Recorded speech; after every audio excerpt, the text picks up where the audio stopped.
Primary election is just over a month away, and at least one congressional candidate is making sure Iowans can vote in the June 4th primary. Mailers from Republican Congressman Randy Feenstra have started arriving in mailboxes across northwest Iowa. The mailer allows voters to fill out an application to vote early by mail, and it's legal if it comes from a campaign. KTIV's Matt Hoffman spoke with Woodbury County Auditor Pat Gill. So, Matt, what can you tell us about these forms?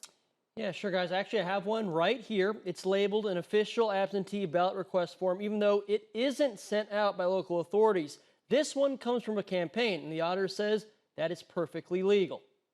This form landed in the mailbox of Vesta Brown, who lives in a retirement community right here in Sioux City. She wondered if this was appropriate given the amount of personal information it asks for. Auditor Gill says campaigns are allowed to fill out the parts about the type of election and the date, which the Feenstra campaign did do in this case. But Gill says even though he's the election commissioner, he can't send out this form on his own, while the political campaigns can. Registration rolls are public records, and anybody can request them as long as it's for political purposes, as long as they're using it to request a vote or that type of thing.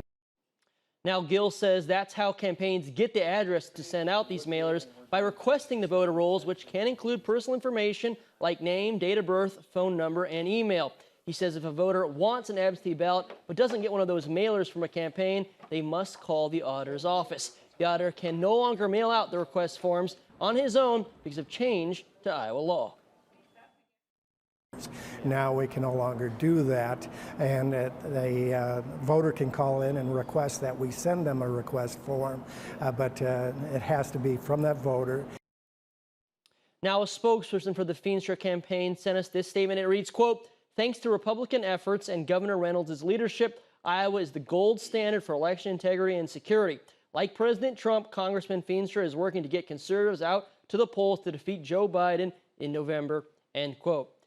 Now, it's important to remember these are absentee ballot request forms, not the actual ballots themselves. Voters fill out these forms to receive those actual mail-in ballots. We have much more about the deadlines, public policy implications, and why that law was changed. It's actually on our website right now, ktiv.com. Matt Hoffman in studio. Matt, thanks.